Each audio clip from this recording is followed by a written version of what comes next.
Hello and welcome to Hyperdog Digital. This is Scott, and today we're going to take a look at this device right here, which is the Alldocube Nuvision 2-in-1 tablet PC with keyboard.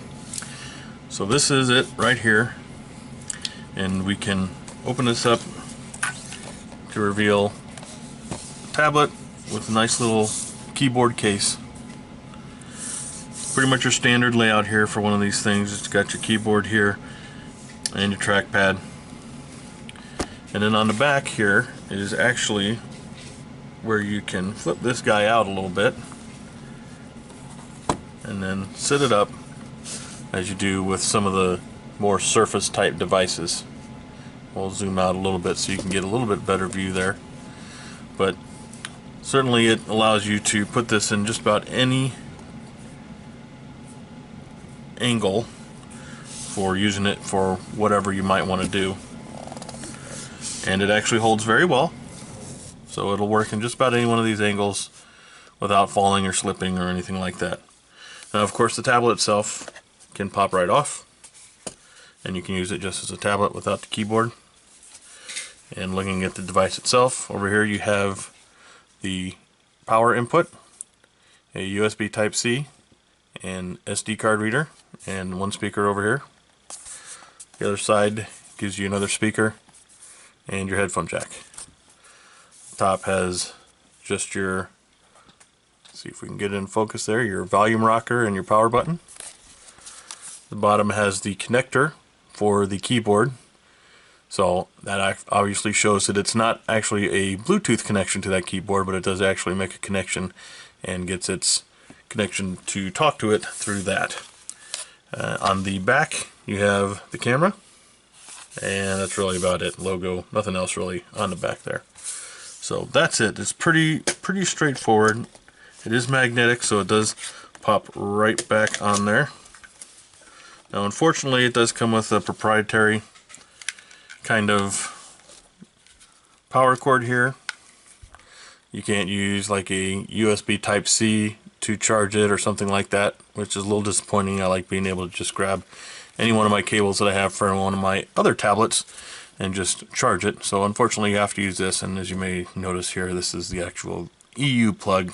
I bought this off of gearbeast.com for $226, and unfortunately they accidentally sent me the EU plug, but that's okay. They also sent me this nice little adapter that works. Unfortunately it does make this a little awkward to plug in anywhere. Even without this on here, if it was just your standard plug, it would still be a little awkward. I don't like how it is just directly off of the box here. Makes it a little hard to plug in certain places. I prefer it to have another cord coming off of here and then plugging in that way, but that's just, again, my preference. And it also makes it a little bit harder to, wrap up nicely and get a little bit smaller for portability if you're trying to throw it in a bag or something like that. Just a little awkward. Not a huge deal, but certainly something that I would prefer to be a little different. I also mentioned that it is a little bit on the heavy side. It does come out to be about 1.6, 1.7 pounds. So that's a little bit, for me, I think, at least it feels a little heavier than most tablets that I've used of this size. So it's definitely going to cause a little bit of fatigue in your wrist or your hands if you're using it for too long. But other than that, it's not too bad. There's a lot of fingerprints that accumulate on the screen. That's pretty common for most tablets. Of course, the screen can be cleaned pretty easy, so I'm not too worried about that. Now, performance of the tablet was not too bad. It seemed very strange in that once you got actually going, once you got an application up and running, that it ran really well. But it was just the loading of the application. There's a couple of games that I downloaded, racing game and Minecraft and Roblox, a couple other things like that. And they actually ran very well, but it took forever to load them up. And I was just thinking, oh, it's going to be terrible, it's going to be horrible performance. you know, but once I got it running, the graphics were fine, the performance was fine, I didn't have any stuttering or anything like that. So I'm not sure. I mean, it just getting it up and running and loading anything seemed to take forever, but once it got running, I really didn't have any problems with it. It seemed to work very well. Bluetooth, Wi-Fi, everything else like that seemed to do pretty good. You can see from the screen here, the bezels are a little large, so it's certainly not, you know, tiny bezels on any edge, but it's not too bad. And the screen itself is very nice. I didn't have any problems with it. You know, it's not the best screen in the world by any means, but certainly it works very well. It's very responsive, so I didn't have any problems as far as that goes. The other thing I will mention is that battery life doesn't seem very well either. Playing any amount of games or anything on it, or watching movies, I could easily drain this battery in 2 to 3 hours. I mean, it just seemed to suck it dry really fast. I'm certain there's some configurations that I could probably do to increase that a little bit, but straight out of the box, that's how I was using it. It wasn't very impressive as far as the battery life goes either.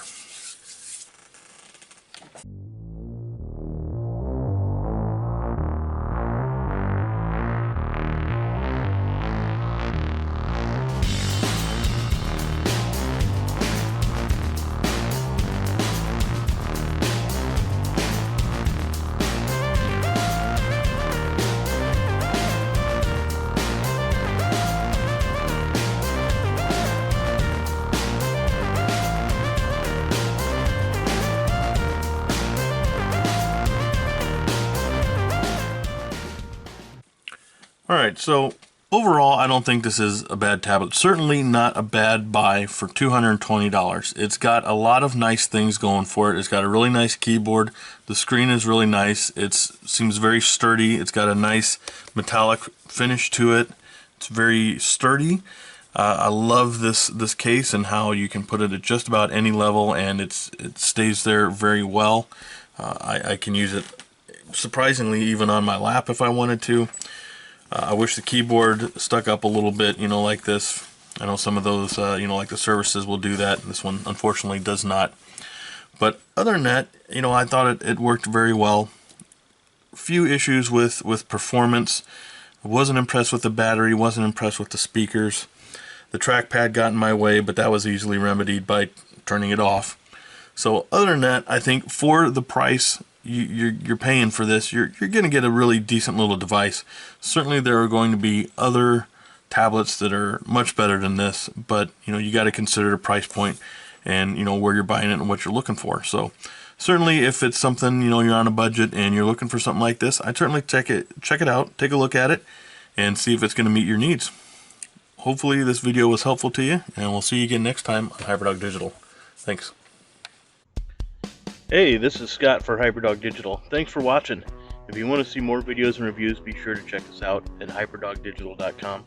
If you liked the video, please give it a thumbs up and don't forget to subscribe to our channel so you know when we put up new content. If there's something you'd like us to review or you have a product you want to send us for a review, feel free to send us an email at reviews@hyperdogdigital.com. We're also looking for sponsors right now, so if you are interested in being a sponsor for our channel, contact us at sponsor@hyperdogdigital.com. All of our social media links and emails are in the description. Thanks again for watching, and I hope to see you next time.